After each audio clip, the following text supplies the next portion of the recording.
Comfortable. No problem, no side effects from the last time we did the injections? No. No, everything looks pretty good. 1 year ago, I was probably working half-time because I woke up every morning with a headache, and many days the headache lasted all day. Eileen has tried almost every type of painkiller, but nothing has worked. Now she turns to the controversial Botox injections. Dr. Bajwa injects a minute amount of Botox into several muscles on Eileen's head. Because of the small dosages, none of the toxins enter the bloodstream, so it remains safely localized in the muscle tissue.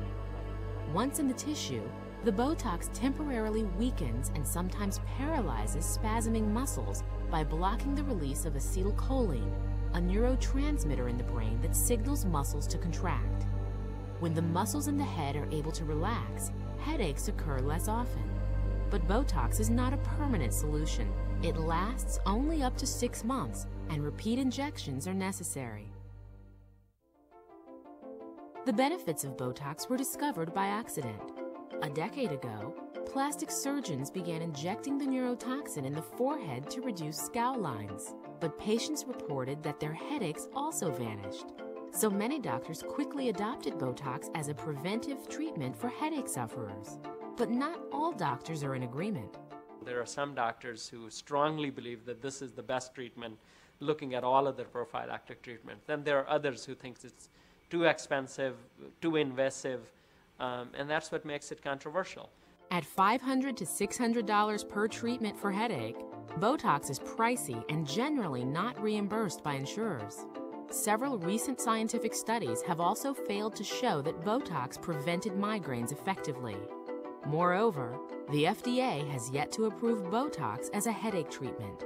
But for headache sufferers like Eileen Brogan, Botox is a lifesaver. I'm absolutely thrilled, and it's made a tremendous difference in my work life and in my happiness. I'm not in pain all the time.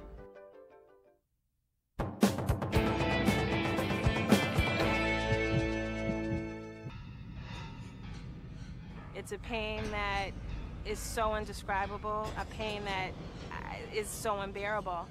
And there's just days when I am actually having a severe headache that I just don't want to be here. It aggravates, enrages, and even leads some to suicide. It is the most painful of all headaches. It is the cluster headache. Cluster is the most excruciating pain I think I've ever seen, if you can see pain. Patients with cluster will beat their heads on the wall because that makes them not think about how bad their head is hurting. My cluster headaches make me literally feel at times that I want to kill myself. Bernadette Ringles is among the over 2 million Americans who suffer from cluster headaches. Unlike migraines, which primarily affect women, cluster headaches affect men 6 times as often. The feeling that I usually get is pretty much like an ice pick. It's really sticking me in the back of my eye. That's pretty much where my pain starts for my cluster headaches. The pain typically begins in or around the eye or temple on one side of the head and becomes most intense within 15 minutes. Attacks may last from 30 minutes to 2 hours. Sufferers often get a teary eye or runny nostril on the same side as the headache. I turn into like one of the meanest people that anyone's seen. It's violent. I slam things, I throw things, and I know that that's not me. I know that's not the person I am. It's only because of all the suffering that's going on in my head. They're called cluster headaches because they cluster in cycles, usually lasting about 6 weeks. They can occur with uncanny regularity. Bernadette's strike every March. Why it should happen for 6 weeks and go away, and why, for instance, in Bernadette, it should come every March, that we don't understand. Yeah, your blood pressure. After suffering excruciating pain for years, Bernadette visits neurologist Lewis Kaplan at Beth Israel Deaconess Medical Center in Boston. While cluster is the world's most vicious headache, it is also the least understood.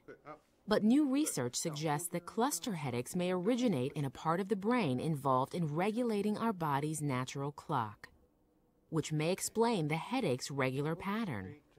Today, there are no specific cluster headache drugs.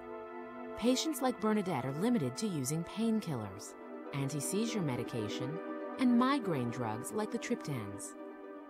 For a quick fix, Bernadette and other cluster sufferers sometimes inhale pure oxygen.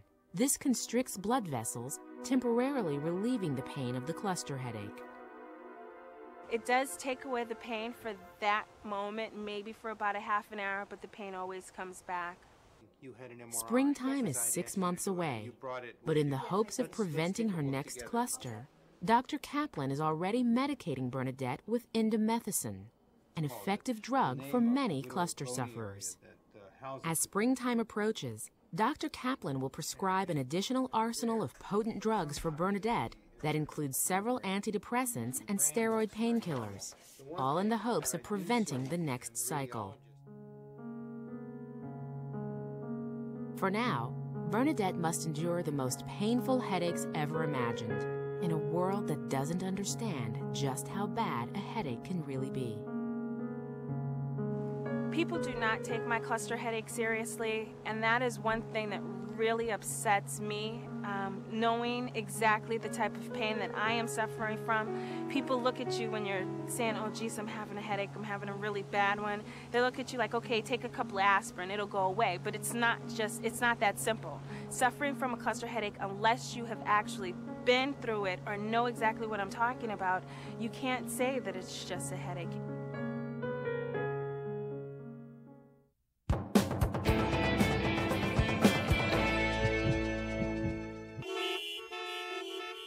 You're late for an important meeting. The clock is ticking, the traffic is building, and so is the tension. It's a diabolical recipe for headache.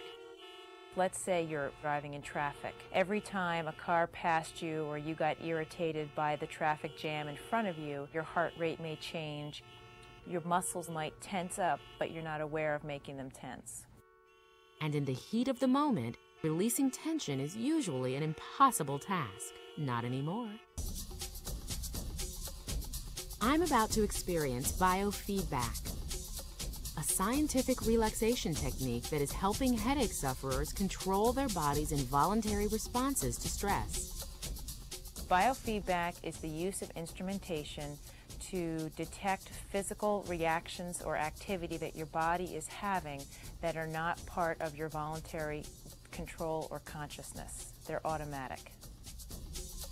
Biofeedback expert Kim Larson is wiring me up to a computer that will record my pulse rate, body temperature, and forehead muscle tension. All physiological activities that are thought to occur involuntarily. Once I'm wired, Larson will attempt to provoke my stress reaction, but nothing too serious. All she's going to do is ask me a few simple questions. The computer will then process my involuntary stress responses. Following the relaxation suggestions, a series of questions will appear on the screen. Which of the following is different? Tree, lamp, cat, feather. Lamp. Without my knowing it, all of the questions are making my heart rate skyrocket. The yellow line here is your heart rate, your pulse. Can you see how that went up and down and up and down? Okay, so that tells me that for you to settle back into a relaxed state wasn't the easiest thing for you to do. The next step is to learn how to bring my heart rate down while I'm in the middle of a tense situation. The key is raising the temperature in my hands and feet. Scientists disagree why, but they know that raising body temperature in our extremities is integral in reducing stress. So what biofeedback teaches you is simple, and you can do it at home. Practice visualizing yourself in a warm setting, like at the beach, or next to a fire, or even in a hot tub. Biofeedback scientists say that in time, you can condition your body to regulate its own temperature. All you need are simple thermometers and a quiet space. Once you've mastered body temperature regulation, you can control your stress levels in any situation and become less prone to headaches. The key to biofeedback isn't to practice what you learn in the session, but to integrate it into your lifestyle outside of your appointment. Biofeedback is now considered a mainstream therapy.